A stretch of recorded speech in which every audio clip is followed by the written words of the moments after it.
Lors de la scène d'émulation au ministère en charge de l'énergie, donnant Jean-Claude Oussou fait évaluer en continu, responsable et simple agent du ministère. À la fin de l'année, à l'issue d'une évaluation globale, on célèbre les meilleurs. Pour le compte de l'exercice 2018, le trio de tête est composé donc de la SB2E, suivi donc de la DPP, en tant que structure centrale, et puis donc de la DAF. La notion d'évaluation implique celle de la transparence, qui demande à ce que les mêmes critères soient appliqués à tout le monde. Dans le cas d'espèce, ils sont 4 principaux. En termes d'indicateurs de performance, nous avons les indicateurs d'extra issus donc de l'exécution des activités.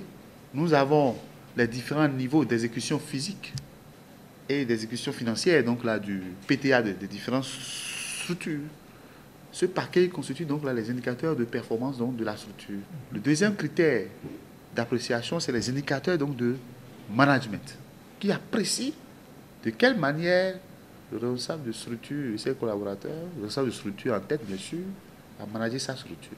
Troisième élément d'appréciation dans l'exécution de son PTA, est-ce que le responsable de structure a respecté un certain nombre de valeurs éthiques? Dernier critère d'évaluation, est-ce que courant la gestion, ce responsable de structure a-t-il pris des initiatives personnelles, toujours dans le cadre de l'évaluation de sa performance? C'est sur la base de ces critères que la SBEE a conservé son rang de premier.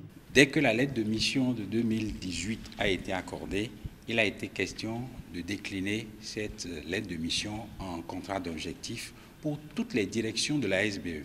Les coordonnateurs également ont eu leur lettre de mission et l'ensemble des objectifs qui doivent être atteints ont été proprement déterminés en tâches.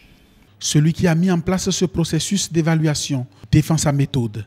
Vous n'êtes pas sans savoir de la détermination du gouvernement qui a placé le secteur de l'énergie notamment en priorité, avec beaucoup de projets à fort impact pour améliorer significativement et durablement le système électrique. Ces projets méritent un suivi particulier.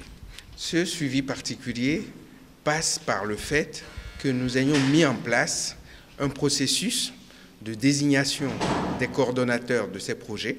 À la fin de l'exercice, il y a une évaluation globale qui est faite et on apprécie chaque coordonnateur par rapport à l'atteinte ou non des objectifs qui lui ont été fixés. Résultat de la méthode, une forte émulation. Entre l'exercice 2017 et l'exercice 2018, les performances ont augmenté de plus de 30%.